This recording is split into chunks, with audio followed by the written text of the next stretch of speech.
Hello and welcome everyone. In today's video I will show you how to find which apps are draining your iPhone battery, maybe to stop them or to delete them.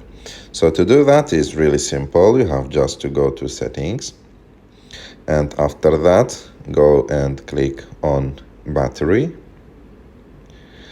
And as you can see here, your phone will show you directly the apps and how much from your battery they are using.